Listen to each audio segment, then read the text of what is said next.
तो राजेंद्र पारिक और राजू पारिक दो नाम है। राजेंद्र पारिक तो राजेंद्र पारिक राजेंद्र पारिक का पहचान तो मैं आज भी कोई स्थायी नहीं है। सीकर में विशुद्ध रूप से राजू पारिक के नाम से पहचान है। आपको भी अच्छा लगता होगा जब राजू पारिक? नहीं, मुझे तो अपनापन लगता ही है, निश्चित रूप से अपनापन लगता है, क्योंकि मेरे से जो छोटा है वो मुझे राजू भाई साहब कहता है, मेरे से जो बड़ा है वो मुझे राजू कहता है, मेरे जो साथी लोग हैं वो मुझे राजू कहते हैं। इतना तो एक अपनापन का भाव तो है निश्चित रूप से उसमें। एक ये राजेंद्र शब्द जो है ये तो एक्चुअली एक विधायक के रूप में जब वहां मेरा परिचय हुआ तब हुआ, लेकिन वहां भी बहुत से जो सीनियर मिनिस्टर्स जो हैं, इवन आपके सीएम साहब जो हैं, वो भी उस नाम से नहीं बुलाते, उन्हें भी जो है वो राजू कहने में उन्हें ज्यादा अपनापन लगता है। अच्छा, आपने सीएम साहब का जिक्र जब कर ही लिया तो एक रूमर फैलाया गया था कि पारिक साहब तो चश्मे से भी देखते तो ऐसे देखते, वो वाला किस्सा उसके बाद में फिर उसका क्या था? वो आप एक्चुअल में बताओ, वो बात सीन क्या था? ये सब। और जब मैं घर से निकला जयपुर जाने के लिए, जब वहां पहुंचा तो देखा कि कमर तक पानी है। तो मैं पानी के अंदर दर्शन करने जाना ही था मुझे, क्योंकि मेरे कैबिनेट की मीटिंग थी, मुझे जयपुर जाना था। तो कमर तक पानी में मैं जब वहां पे गया, मैंने दर्शन किए तो मैंने वहीं पे आराधना की, अपनी अर्जी लगाई कि इसका समाधान सुनिश्चित करें, आप कोई ऐसा साधन बताएं जिससे समाधान हो। फिर मैंने नगर परिषद के सारे स्टाफ को, अपने कमिश्नर को और एक्शन को, उनको सबको बुलाया, तो वो दूर खड़े थे और मुझे फोन किया कि आप कहाँ हो। मैंने कहा मैं पानी के अंदर हूँ, आप भी आए पानी के अंदर।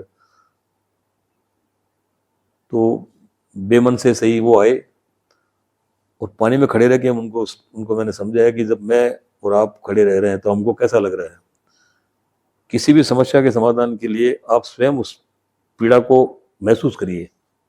एक ऐसा एलिमेंट है शहर में, अब उसकी तरफ कितना प्रयास हुआ है या नहीं हुआ है वो पता नहीं, पर उस विषय में शहर की युवा पीढ़ी उस तरफ काफी जा रही है। तो उस विषय में आप स्वयं भी नहीं, मुझे इसकी जानकारी है मुझे, और मैं स्वयं भी इससे काफी अपने आप को कहीं ऐसा पाता हूँ। नमस्कार मित्रों, मैं मोहित दादिच नमस्ते सीकर पर आप सभी दर्शकों का हार्दिक स्वागत करता हूं। आज नमस्ते सीकर की टीम पहुंच चुकी है सीकर विधानसभा से वर्तमान विधायक श्री राजेंद्र जी पारिक से। नमस्कार सर। नमस्कार। आज हम चर्चा करेंगे उन अनछुए पहलुओं से के साथ कि एक सख्त छवि वाला एक चेहरा, जिसके लिए प्राय एक धारणा है कि राजेंद्र जी पारिक बहुत ही सख्त विधायक और एक सख्त प्रशासक है, पर जरूरी नहीं एक सख्त चेहरे के पीछे एक सख्त आदमी भी हो। एक बहुत अच्छी कहावत है कि अखरोट के अंदर का जो दाना होता है वह बहुत ही मुलायम होता है, पौष्टिक होता है। वैसे ही एक सख्त चेहरे के पीछे का जो इंसान होता है वह भी बहुत सौम्य होता है। तो आइए आज उसी सौम्य स्वरूप को हम टच करते हैं, जानते हैं अनसुनी अनकही बातें माननीय विधायक राजेंद्र जी पारिक के साथ। सब एक तो बात आप ये बताइए कि आपके लिए धारणा है कि आप एक बहुत सख्त छवि वाले इंसान हैं, तो ये धारणा बनी कैसे लोगों के दिमाग में, या फिर कुछ लोगों ने बनाया है इसको? देखिए, इसमें दोनों ही बातें संभव है। इसमें लोगों को अच्छा लगता है कि मैं जैसा वो चाहते हैं वैसा बोलूं, और मुझे इससे ये लगता है कि मैं कहीं इनके साथ में जो है धोखा कर रहा हूं। जो काम होने वाला है मैं तत्काल उसके यहाँ करता हूँ, जो काम नहीं होने वाला तो है मैं उसके लिए सहज भाव से मना करने में यूं मान के चलता हूं कि मैंने इस आदमी को धोखा नहीं दिया। लोगों को ऐसा लगता है कि भाई मैंने जो है मुझे हाँ कर लेनी चाहिए थी, उनको मना नहीं करना चाहिए था। तो एक बार हाँ करने का मतलब ये है तो जो सच है वो तो 10 दिन बाद उनके सामने आएगी, तब जाके उनको पता चलेगा कि राजेंद्र पारिक ने उस दिन जो है मेरे से झूठ यहाँ कर लिया। झूठा कमिटमेंट करना एक तरह से मैं अपराध की श्रेणी मानता हूँ। राजनीतिज्ञ के लिए जरूरी है दो चीजें जो मैं जीवन में बहुत जरूरी मानता हूँ। पॉलिटिशियंस को ना करना सीखना चाहिए जी, और ब्यूरोक्रेट्स को हाँ करना सीखना चाहिए जी। ब्यूरोक्रेट हाँ करेगा और तलाश करेगा इस बात की कि ये काम मैं ऐसा क्या करूं कि इससे ये काम हो जाए, और पॉलिटिशियंस को जो स्पष्ट बात हो कि भाई ये काम होने वाला है, ये काम नहीं होने वाला है। बेवजह जो है इसको कि भाई मैं ये काम कर दूंगा और फिर जो है उसको लिंगर ऑन करते रहना, तुम मेरे से मिल लेना, आ जाना, चले जाना, इससे न केवल अपने से स्वयं का समय बर्बाद कर रहे हैं, अगले का भी समय बर्बाद कर रहे हैं। और धीरे धीरे एक परसेप्शन बनता है कि यार लटका देवे, ये लटकाने वाली छवि ठीक नहीं है। आदमी को स्पष्टवादिता होनी चाहिए, जो होने वाला है तत्काल करो, जो नहीं होने वाला है उसके लिए मना करो, ये काम संभव नहीं है। कोशिश करो कि हर मुमकिन कोशिश करो कि ये काम हो, लेकिन आप स्वयं इस बात से बखूबी वाकिफ है कि ये काम नहीं होने वाला है, फिर भी आप उसके सामने हाँ कर रहे हो। 35 साल की जर्नी है आपकी, 7 चुनाव आपने लड़ चुके, आप लड़ चुके हैं, फिर भी कोई दाग नहीं है, किसी भी प्रकार का आरोप नहीं है। अक्सर देखा जाता है कि लंबा समय जब राजनीति में चला जाता है तो उसके ऊपर बहुत सारे फाइनेंशियल जो दाग होते हैं वो आ जाते हैं। तो ये आपने कैसे मैनेज किया? इसमें जो है जो चीजें मेरे बस में थी वो तो मैंने की। जैसे मेरी आवश्यकता बहुत सीमित है, बिल्कुल साधारण से मेरे वस्त्र पहनता हूँ, साधारण मेरा खाना पीना है, मेरा कोई शौक नहीं है, न किसी तरह का नशे का शौक है, न किसी तरह का ऐसा अन्यथा शौक है जिसमें पैसे खर्च हो। इसके साथ साथ मैं बहुत सौभाग्यशाली हूँ कि मेरी पारिवारिक पृष्ठभूमि ऐसी है कि मेरे परिवारजनों ने मुझे कभी भी अंडर प्रेशर नहीं रखा कि हमारी ये जरूरत है इसलिए आप पूरा करो, और जिसके लिए मुझे कहीं से जो है एक्स्ट्रा मनी अरेंज करनी पड़े। उतना ही मैं सौभाग्यशाली हूँ मेरे दोस्तों की तरफ से। एक भी 35 साल की जर्नी में एक भी ऐसा मित्र नहीं है मेरा जो मुझे अननेसेसरी इसलिए प्रेशराइज करे कि ये काम जो है जायज तो नहीं है, लेकिन इसके लिए कुछ भी करना पड़े आप करो। दोस्तों की बात आती है, जैसे आपने दोस्तों का भी जिक्र किया है, एक विधायक बनने के बाद मोस्टली क्या होता है, लोग अपने दोस्तों से और बहुत से नजदीकी लोगों से दूर होता जाता है। तो आपकी स्थिति के अंदर क्या ये है, या नहीं वो नहीं, जो लोग आज मेरे लिए वो दोस्त मेरे धरोहर है। मेरे साथ जो 90 में थे, 90 से पहले थे, कुछ एक ऐसे थे जो समय के हिसाब से आए थे, समय के हिसाब से चले गए, तो मुश्किल से 1 2 4 लोग। सारे वो लोग जो बचपन में मेरे मित्र थे, जो मेरे बाल्यकाल के बाद जब मैं स्कूल एजुकेशन में आया तब से मेरी मित्रता थी, उसके बाद मैं कॉलेज में आया तब से मेरी मित्रता थी, कॉलेज के बाद में जब मैं थोड़ा पॉलिटिकल सर्कल में जब मैं आया, जो मेरी मित्रता बनी, जो मेरे सर्कल बना, जो मेरा संबंध बना, आज भी उसी तरह से है। गांव में पहले दिन से लेकर के आज दिन तक जिनसे मेरा संबंध बना वो वैसा का वैसा ही है। शहर में जिन लोगों से मेरा संबंध बना वैसा का वैसा ही है। उसका कारण एक ही मानता हूं मैंने कभी उनको चीट नहीं किया। जो काम होने वाला था स्पष्ट हो गया। शुरुआती दौर में जरूर तकलीफ हुई, नाराजगी भी जाहिर की, अपने काम के लिए मना कर दिया, लेकिन जब उनको स्वयं को इस बात का आभास हुआ कि यार काम जो है वो नहीं होने वाला था, 4 दिन बाद मना करने के बजाय उसी वक्त मना कर दिया, तो आज वो भी सहज भाव से लेते हैं और वो दान के मान के चलते हैं। यदि मैंने कह दिया हाँ, तो फिर मुझे एड़ी चोटी का जोर लगाना पड़े, मैं उसको किसी न किसी तरह से करवा के लाता हूँ। और जो एडी चोटी का जोर लगा, एडी चोटी का जोर मतलब ये है कि मैं 100% मेरी तरफ से जो है उसमें करता हूँ। 100% मुझे किसके पास जाना है, छोटा है बड़ा है, कौन है क्या है, मुझे जाना चाहिए नहीं जाना चाहिए का भेद नहीं है मेरे मन में। मेरा मानना यह है जो मेरी जरूरत है, जो मेरे दोस्त मेरे से अपेक्षा रखते हैं, मेरा वर्कर मेरे से अपेक्षा रखता है, मेरा सरपंच अपेक्षा रखता है, मेरा पार्षद मेरे से अपेक्षा रखता है, या उनके परिवारजन मेरे से अपेक्षा रखते हैं, मुझे 100% जो है उनको देना चाहिए। उसके लिए मुझे किसी अधिकारी के पास अधिकारी छोटा है या बड़ा है, मुझे कोई संकोच नहीं है, कहीं जाने में संकोच नहीं है, क्योंकि काम मेरा है। ये शुरुआत हुई कैसे आपकी? शुरुआत तो एक्चुअली क्या, मेरे प्रारंभ काल से ही थोड़ा मेरे सोशल वर्किंग की मेरी रुचि रही है। प्रारंभिक जीवन काल में जो है वो जब स्कूल में था तब भी सामाजिक कार्यक्रमों में मेरी रुचि थी, कॉलेज में आते आते और ज्यादा बढ़ गई। कॉलेज वाले किस्से आपके मशहूर भी आज तक बहुत है। वो मैं खराब स्वप्न मानता हूँ। अच्छा। हाँ, नहीं खराब स्वप्न मानता हूँ।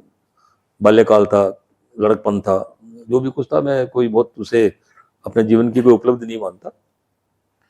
जीवन की उपलब्धि मेरी ये है कि 35 साल के इस राजनीतिक क्षेत्र में, राजनीतिक जीवन में, और विगत जो है वो करीब 45-50 साल के मेरे सार्वजनिक जीवन में, मैं जब राजनीति में नहीं था तब सामाजिक कार्यक्रम में मेरी रुचि थी, खूब बढ़ चढ़ के भाग लेता था।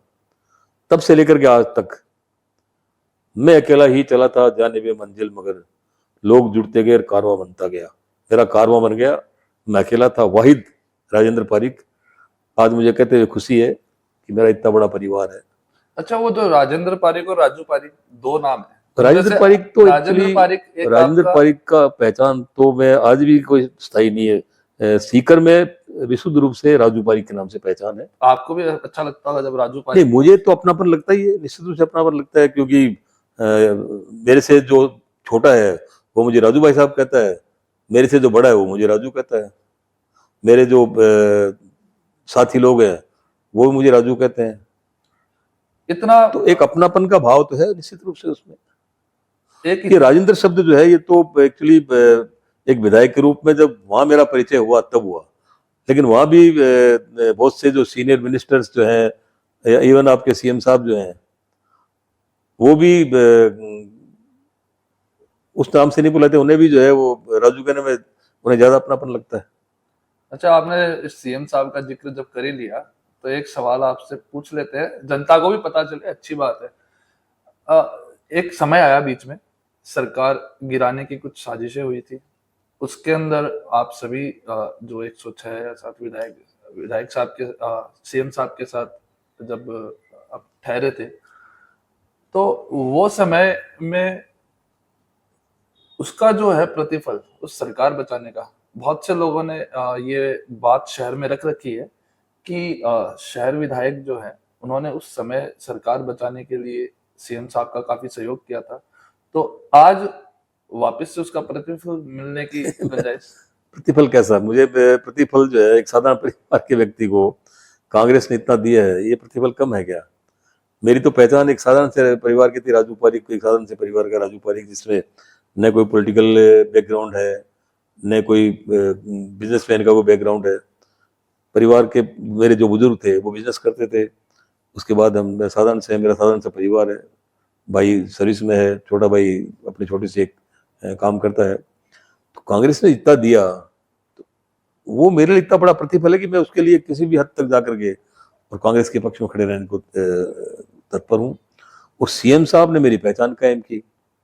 सीएम साहब ने, लोग जो है पहली बार एमएलए बनने के बाद और इतने महत्वाकांक्षी हो जाते हैं कि वो जाके सीएम से कहते हैं कि लॉबिंग करते हैं कि साहब मुझे ये बनना है वो बनना है। कभी कोई लॉबिंग नहीं की। 3 चुनाव जीतने के बाद में चौथे चुनाव में स्वयं सीएम साहब ने बुला के कहा कि मैं तुझे मंत्री बना रहा हूँ। तो अच्छा लगा, मंत्री बने। मंत्री के बनने के बाद में जितना सम्मान, जितनी जिम्मेदारियां माननीय मुख्यमंत्री मोदी ने दी, अब कोई महत्वाकांक्षा शेष नहीं है। और मैं अपनी क्षमता के बारे में जानता हूँ, मुझे इससे ज्यादा बनने की कभी ख्वाहिश नहीं, तो जितने मेरी ख्वाहिश थी उससे कहीं ज्यादा मुझे दे दिया। तो ये तो मेरे लिए वो बहुत ज्यादा था। और जब मुझे लगा कि मैं सरकार गिराने का कोई षड्यंत्र कर रहा है, उस वक्त मुझे सरकार के साथ खड़े रहना है, तो ये मेरा दायित्व है, कोई एहसान थोड़ी ना, ये मेरा दायित्व है। सरकार ने मुझे, कांग्रेस पार्टी ने मुझे इसलिए जिताया था कि जब सरकार का पक्ष रखने का वक्त आए तो सरकार के पक्ष में खड़े रहो, तो मैं खड़ा रहा सरकार के पर पक्ष साजिश तो हुई थी ना? में। साजिश हुई थी। मैं उस साजिश का हिस्सा भी नहीं बनना चाहता, साजिश के बारे में मैं जानना भी नहीं चाहता। मेरा मानना सिर्फ इतना सा है कि माननीय मुख्यमंत्री मोदी ने मुझे आदेश दिया कि अपने कपड़े लेकर के रात को यहाँ रुकना है। सीकर का बिना- विकास पुरुष, मैं आपकी बात काटता हूँ, सीकर का विकास पुरुष का तमगा मिला, शहर ने दिया, लोगों ने दिया, जनता ने दिया। पर आज 35 साल की जर्नी है, इस 35 साल की जर्नी के बीच में जब आपने शुरुआत की थी तब शहर कहाँ था, और आज आपके विजन या फिर आपने जो विजन देखा उसमें कुछ कमी अभी रह गई होगी, या फिर आप जहां देख रहे हो उसके बारे में थोड़ी सी आप बताइए। देखिए, निश्चित रूप से शहर जो है वो आज के 35 वर्ष पहले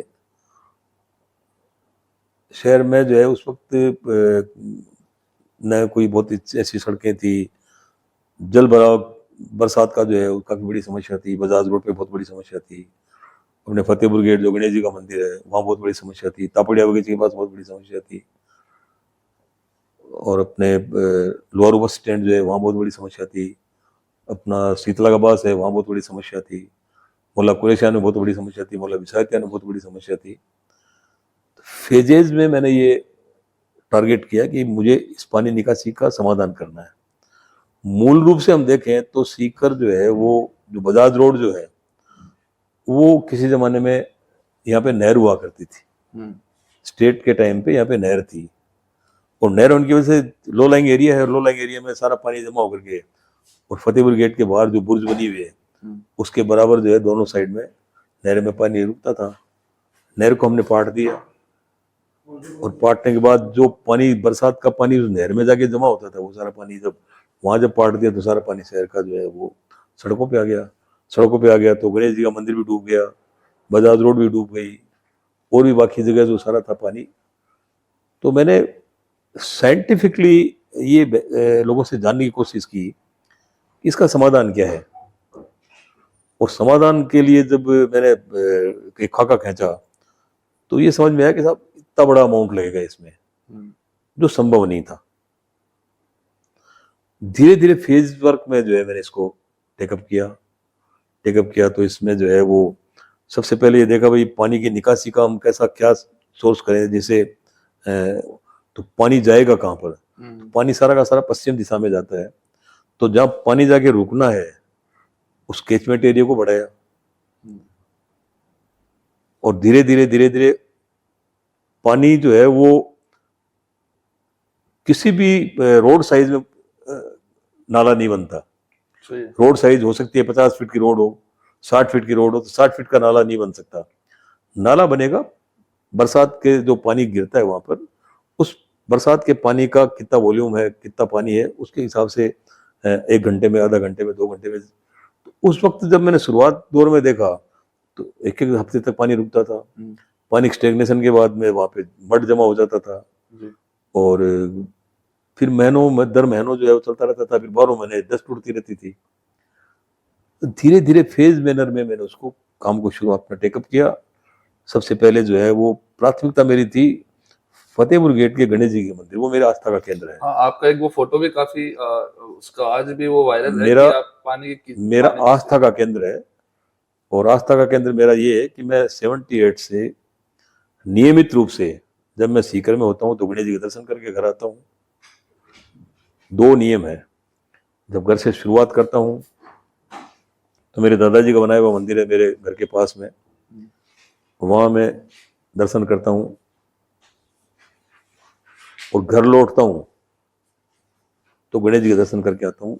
ये मेरे 78 से मेरी नियमित दिनचर्या में शामिल है। ये आशीर्वाद मिलता रहता है आपको? हाँ, आशीर्वाद निश्चित रूप से आशीर्वाद। उसका गणेश तो जी का जब मैं आशीर्वाद तो मिलता जब रहता मंत्री है था और जब मैं घर से निकला जयपुर जाने के लिए, तो जब वहां पहुंचा तो देखा कि कमर तक पानी है। तो मैं पानी के अंदर दर्शन करने जाना ही था मुझे, क्योंकि मेरे कैबिनेट की मीटिंग थी, मुझे जयपुर जाना था। तो कमर तक पानी में मैं जब वहां पे गया, मैंने दर्शन किए तो मैंने वहीं पे आराधना की, अपनी अर्जी लगाई कि इसका समाधान सुनिश्चित करें, आप कोई ऐसा साधन बताएं जिससे समाधान हो।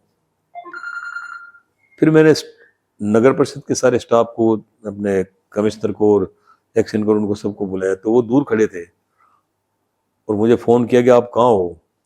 मैंने कहा मैं पानी के अंदर हूँ, आप भी आए पानी के अंदर।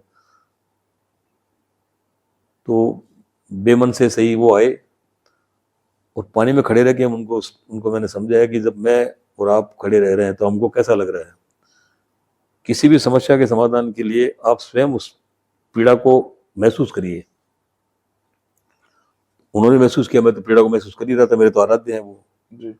तो मैंने उनको कहा मैं रात को वापस आऊंगा, तब तक आप इसका कोई प्रोजेक्ट बनाइए, इसका समाधान क्या हो। तो उन्होंने, इंजीनियर है तो अपने हिसाब से एक डिजाइन तैयार किया कि साहब इस पानी को हम 3 जगह से निकासी करेंगे तब ये पानी जल्दी निकल जाएगा। क्योंकि इसके सामने जो नाला मैंने पहले डलवाया था एक विधायक के बतौर, वो 1800 डाय का मैंने नाला डलवाया था बजाज रोड पर, तो उसमें स्कोप है और इतना पानी सारा एक साथ निकल जाएगा। तो मैं रात में उनको लेकर के बैठा, रात में मैंने टेलीफोन वालों को बुलाया कि तार वार हटाने हैं, रात को बिजली वालों को बुलाया खंभे में बैठाने करने हैं, तो सारा काम जो है वार फुटिंग पे किया। और तब रिजल्ट उसका यह आया कि जो पानी वहां पर 6 घंटे रुकता था, वो पानी मुश्किल से जो है 1-1.5 घंटे रुकने लग गया। लेकिन फिर भी तसल्ली नहीं हुई। फिर दोबारा लगे नगर परिषद साहब के चेयरमैन साहब को और एक्शन साहब को, इनको लेके फिर लगे उस काम में। अभी इसमें क्या करें? तो पता चला कि साहब ये पानी जहाँ आगे जा करके जहाँ एक जगह वॉल्यूम इकट्ठा हो जाता है, दूसरी तरफ से जो पानी आता है वो आपस में टकराता है, तो वहां उस पानी को हमको बाइफरकेट करना है। तो इस पानी को हमने राज्य के कुएं पे बाइफरकेट किया। इस पानी को हमने सालासर बस स्टैंड पे जो पानी चांदपुर गेट से और बजाज रोड से आता था उसको बाइफरकेट किया। जगह जगह बाइफरकेट किया। उस पानी को चांदपुर गेट के बाहर जो पानी आता है तो वहां उसको बाइफरकेट किया। जो मोहल्ला कारीगरान से जो पानी आता है वहां उसको अलग अलग 2-3 जगह में बांट दिया। तो जो एक जगह पानी जाता था उसको 3-4 जगह से बांट करके और बड़े नाले में उसको हमने डाल दिया। आज मुझे कहते हुए खुशी है कि बजाज रोड पे जिसपे 4-5 फीट पानी भरता था, किसी जमाने में 15 दिन रुकता था, फिर 7 दिन हुआ, फिर 3 दिन हुआ, फिर 5 घंटे 6 घंटे हुए। आज चलती बरसात में मुश्किल से जो है आधा घंटा पानी वहां पे रुकता है और सारा पानी निकल जाता है। उसका सबसे बड़ा जो लाभ जो मिला, मड जमा नहीं होता वहां पर, क्योंकि पानी जब स्टेगनेशन होता है तभी कीचड़ जमा होता है, वरना पानी जमा कीचड़ नहीं होता तो डस्ट भी नहीं उड़ती। और गणेश जी के मंदिर पे ड्यूरिंग बरसात आप आराम से दर्शन करके जा सकते हैं, जो मुझे बड़ा सुकून वाला काम ये है। अच्छा, एक सवाल और है। ये सवाल क्या है, ये आज के पिछले वाला जो आपका इलेक्शन था उस समय पे एक बात निकली थी कि जैसे उस समय पे रूमर फैलाया गया था कि पारिक साहब तो चश्मे से भी देखते तो ऐसे देखते। वो वाला किस्सा, उसके बाद में फिर उसका क्या था, वो आप एक्चुअल में बताओ, वो बात सीन क्या था? ये एक ऐसा एलिमेंट है शहर में, अब उसकी तरफ कितना प्रयास हुआ है नहीं हुआ है वो पता नहीं, पर उस विषय में आज शहर की युवा पीढ़ी उस तरफ काफी जा रही है। तो उस विषय में आपका स्वयं भी नहीं मुझे इसकी जानकारी है मुझे, और मैं स्वयं भी इससे काफी अपने आप को कहीं ऐसा पाता हूँ। तो परसेप्शन बनाने की चीजें हैं, पर वो एक्चुअली अभी कोई समस्या थी या फिर आपकी नहीं, चश्मे की फ्रेम जो थी वो लूज थी, वो पतली वाली फ्रेम थी, तो चश्मा जो है नीचे आ जाता था। तो मैं उसमें कोई मेरे सामने बैठा बात कर रहा था मैं ऐसे देख लेता था। तो अब मैंने चश्मा जो है इतना टाइट कर दिया नीचे आई नहीं, ये गर्दन हिलाता हूं चश्मा नीचे नहीं आना चाहिए, चश्मा नीचे, चश्मे की वजह से दिक्कत नहीं होनी चाहिए। तो मेरी कोशिश ये है कि सामने वाले को मेरे से किसी तरह की असुविधा नहीं हो, वो जिस रूप में मुझे देखना चाहे मैं सहज भाव से उसके सामने प्रस्तुत हूँ। अच्छा, आपका जो मतलब इतना इंटेंस टाइम होता है पॉलिटिक्स का, पॉलिटिक्स अपने आप में बहुत एक गंभीर और एक लगातार चलने वाली प्रक्रिया है, तो उसके अंदर से राजेंद्र पारिक या राजू पारिक अपने लिए समय कैसे निकालता है? अपने लिए समय इसलिए निकालता हूँ कि मेरा टोटल पॉलिटिकल जो एक्टिविटी है वो मेरे घर के बाहर होती है। घर में आने के बाद में मैं विशुद्ध रूप से एक साधारण सा एक पिता के रूप में, एक भाई के रूप में, एक बेटे के रूप में, बस मेरा इतना ही कार्यक्रम होता है। मैं उसमें किसी तरह की कोई पॉलिटिकल एक्टिविटी मेरी कहीं नहीं होती, न मेरे परिवार में कोई राजनीतिक चर्चा होती है, न दूसरी कोई दखलबाजी होती है। टेलीफोन जरूर अटेंड करने पड़ते हैं। टेलीफोन के बारे में मेरा मानना ये है कि पॉलिटिशियन को टेलीफोन अटेंड करना चाहिए और कोशिश करनी चाहिए। आपकी बहुत ज़्यादा व्यस्तता है, हो सकता है कि आप बहुत ज़्यादा व्यस्त हो, तब भी कोशिश ये करनी चाहिए कि आपका पीए फ़ोन उठाए और आपको बताए तो आप कॉल बैक करें। लेकिन मैं पीए नहीं रखता, मैं सहज भाव से अपने फ़ोन जब मंत्री था तब भी उठाता था, आज भी उठाता हूँ। मिस कॉल होता है तो कॉल बैक करता हूँ। उससे एक आपका एक रिश्ता बनता है जी। और सामने वाले को लगता है कि मैंने फ़ोन किया तो कॉल बैक करके मेरे पास में फ़ोन आएगा, ये भरोसा है। मेरे जो लोग हैं उनको ये भरोसा है, मेरे सरपंच हो या मेरा वर्कर हो या मेरे साथी हो, मेरा दोस्त हो, कोई भी हो, उनको ये पता है कि जब मैंने फ़ोन किया है तो कॉल बैक करेगा वो। चाहे रात के 10 बजे करे। हो सकता है मैं बिजी हूं, अभी नहीं किया, नहीं रिसीव किया मैंने। जिम्मेदारी का एहसास होना चाहिए। पॉलिटिक्स में सबसे बड़ी है जिम्मेदारी। आपके माथे जिम्मेदारी है तो आप उसको सहज भाव से करें। फिर आपको कुछ फंडामेंटल्स क्लियर करने पड़ेंगे। जैसे मेरी प्राथमिकता में अस्पताल पहली प्राथमिकता में मेरे।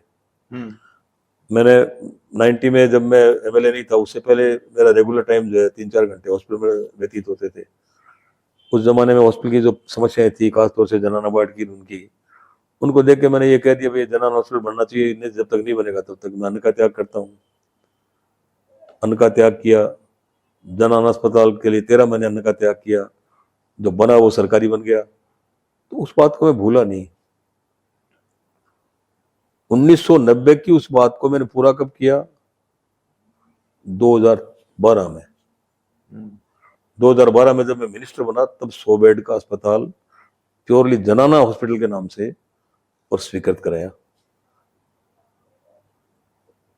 उस वक्त की जो मेरा कमिटमेंट था मुझे तब याद था, और जब अवसर मिला तो मैंने उसको एग्जीक्यूट कर दिया। नवलगढ़ रोड के पुलिया की बात थी। नवलगढ़ रोड पे जब भी जाता था बड़ी दिक्कत होती थी, लाइनें लगती थी।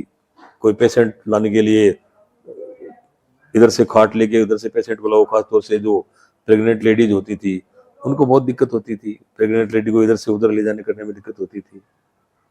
तो ये सारी समस्याएं थी। इनके लिए जब मैंने कहा पुलिया बनना चाहिए तो पुलिया बनना चाहिए, उसके लिए एफर्ट्स किए। उसके लिए 27 में अनाज छोड़ा। Commitment is commitment. आपके बारे में ये भरोसा और विश्वास होना चाहिए कि आपने किसी को यस किया है तो उसके लिए आप अपना जो जिंदगी का बेस्ट जो है वो एफर्ट्स आप करेंगे। अच्छा सर, ये शहर में अभी सौंदर्यकरण का काम काफी नगर परिषद के द्वारा काफी किया गया। इसके पीछे का मतलब डेवलपमेंट प्रोसीजर में इसको और कहाँ तक क्या ले जाने की? अब सीकर एक संभाग बन गया जी।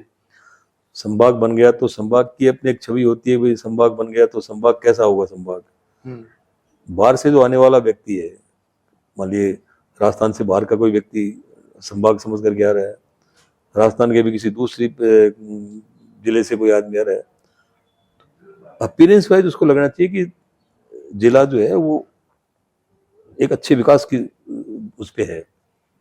और मुझे कहते हुए बड़ी खुशी है कि ये जो 2 टर्म जो मुझे मिले हैं खासतौर से नगर परिषद के चेयरमैन के, पिछली बार जैसे मेरा टारगेट था भाई नगर परिषद का भवन में ऐसा बनाऊं राजस्थान में मिसाल हो। और नगर परिषद का भवन, मुझे कहते हुए खुशी है कि नगर परिषद का भवन जो सीकर नगर परिषद का भवन है वो अपने आप में एक मिसाल है। तो जब नगर परिषद का भवन इतना सुंदर बना है तो उसके साथ एक ऑडिटोरियम भी बनना चाहिए। सीकर में जो है अपने कलेक्ट्रेट के सामने इतनी भीड़ होती है तो एक मिनी सेक्रेटरीट भी होना चाहिए।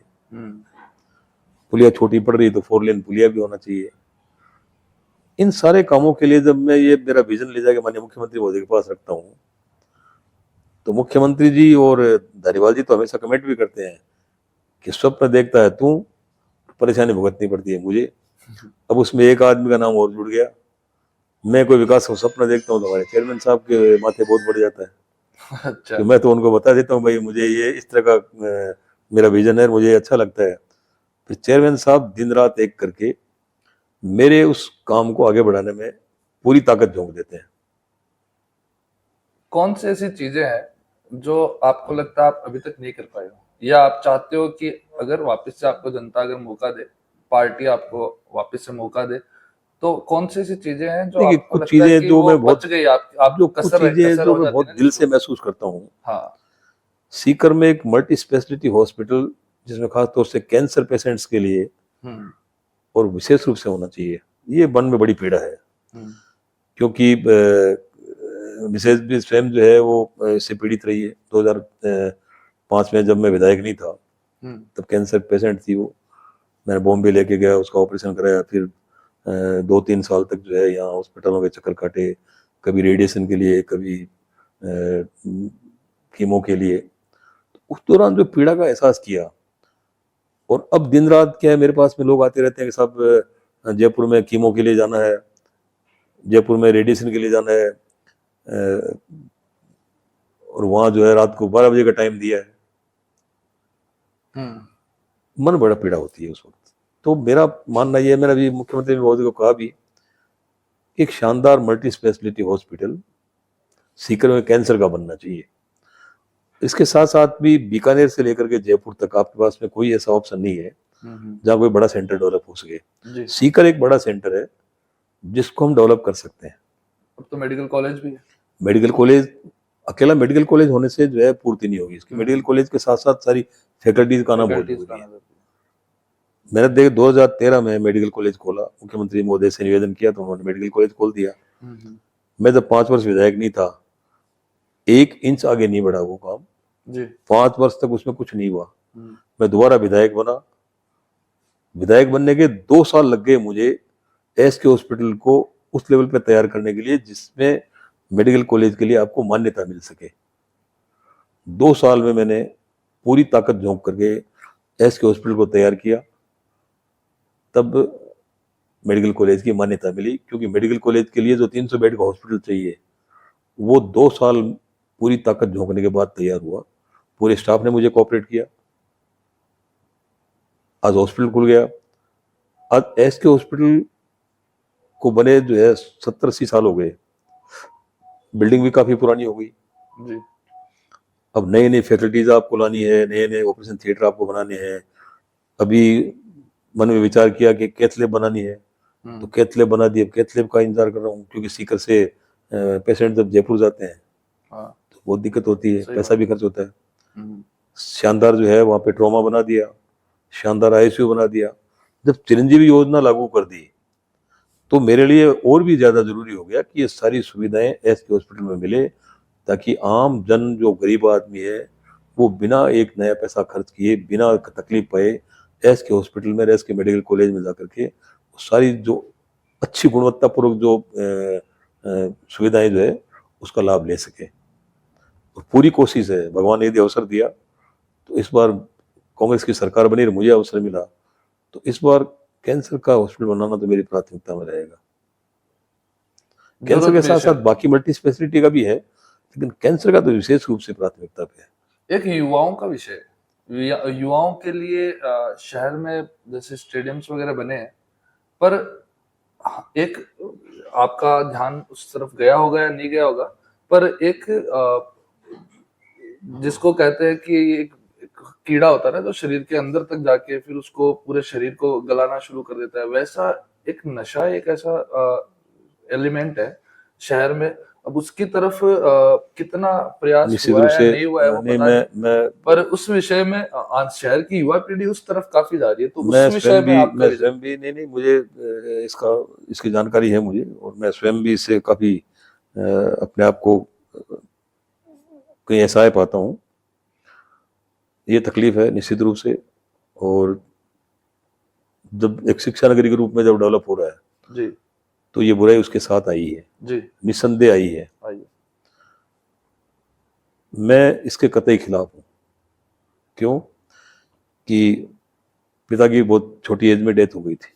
मैं बहुत छोटा था, पिता की डेथ हो गई थी।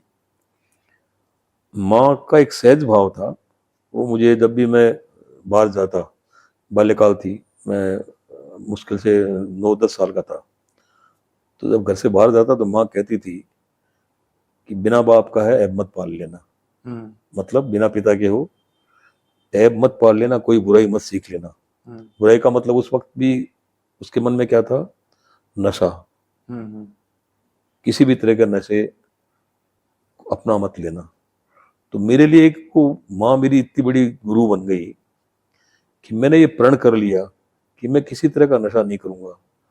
तो पान, बीड़ी, बांग, धतूरा, दारू, सुपारी मैं कुछ नहीं लेता, और मुझे कोई पीड़ा नहीं लेने मुझे कभी कोई जरूरत भी महसूस नहीं होती। तो मैं स्वयं भी ये चाहता हूं कि युवा पीढ़ी इससे दूर रहे। इससे परिवार बर्बाद होते हैं, और खासतौर से युवा पीढ़ी जिसको पढ़ करके अपने परिवारजनों की सहायता करने का जो अवसर होता है वो उनके हाथ से निकल जाता है। क्योंकि अभी शहर में बहुत से ऐसे केसेस देखने को आ रहे हैं। मैंने इस बारे में कई बार माननीय मुख्यमंत्री महोदय, कई बार मुख्यमंत्री महोदय तक भी मैंने ये बात पहुंचाई है।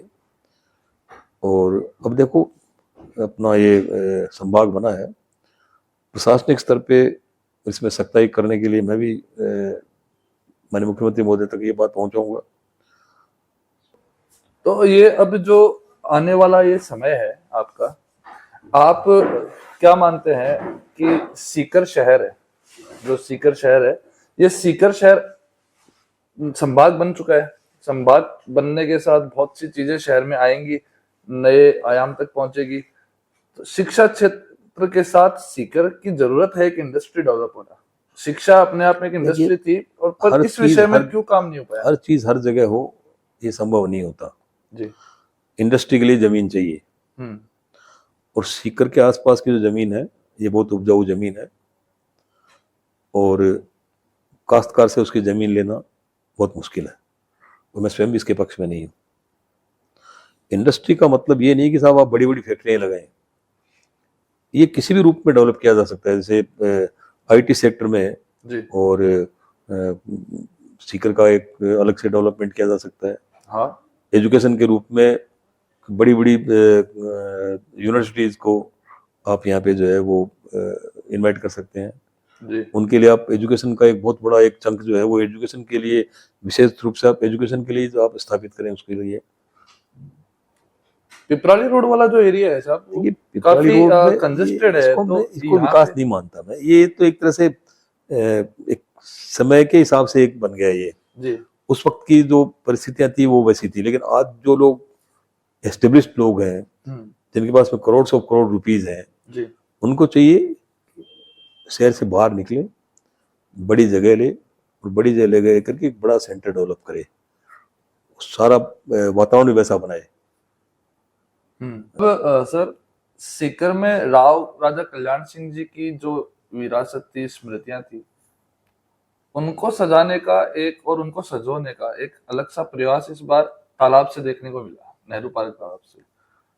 तो वह वो चीज कहाँ से आई, उसका देखिए, क्या? सीकर का जो भी कुछ डेवलपमेंट हुआ है, मसलन शैक्षिक हो, हॉस्पिटल का हो, प्रशासनिक हो, ये सारी जमीनें राव राजा साहब ने दी है। खासतौर से सीकर में गर्ल्स के लिए राव राजा साहब ने स्कूल बनाई, बॉयज़ के लिए स्कूल बनाई, बॉयज़ के लिए कॉलेज बनाई। जो प्राइवेट जो लोग थे अलग अलग समाजों के, उनको जमीनें दी शिक्षा के लिए, हॉस्टल के लिए। नगर परिषद को उसका ऑफिस चलाने के लिए टाउन हॉल दिया।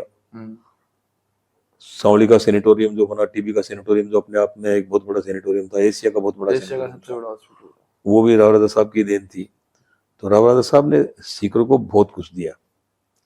तो जब हमने नगर परिषद का जब नया भवन बनाया, तो मैंने और चेयरमैन साहब ने बैठ करके और पहले दिन ये डिसाइड किया कि सीकर का जो नगर परिषद का जो भवन चलता था वो राव राजा साहब की देन थी। राव राजा साहब ने वो जमीन दी थी जिसमें नगर परिषद चलती थी। आज जब हमारा नया भवन बन गया, तो हमको उनके प्रति एक श्रद्धांजलि के भाव में सीकर नगर परिषद का नाम जो है हमको श्री कल्याण भवन रखना चाहिए। तो हमने उसमें नाम कल्याण भवन रखा। और क्योंकि एक विशेष नगर परिषद बनाई है, तो उसी कल्याण भवन में हमने बाबा साहब अम्बेडकर जी के प्रति भी अपनी श्रद्धांजलि अर्पित की। और उनके सम्मान में जो हमारा सभागार जो है वो डॉक्टर भीमराव अम्बेडकर सभागार है। नगर परिषद का जो प्रशासनिक जो ऑफिस है वो कल्याण भवन है, और सभागार जो है वो बाबा भीमराव अम्बेडकर सभागार है। अब जो नया बन रहा है, डॉक्टर एपीजे कलाम के प्रति हमारी श्रद्धा है, उनके नाम से हम एक साइंस पार्क बना रहे हैं। सीकर में जो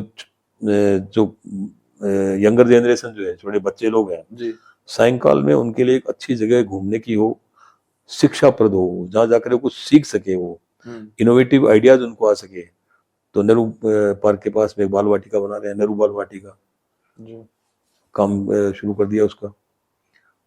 बावड़ी में जो नेहरू का अपना जो छोटा तालाब जो है, वहाँ नेहरू पार्क बना था, शास्त्री जी ने बनाया था जी, उसको भी रेनोवेट करना जरूरी था।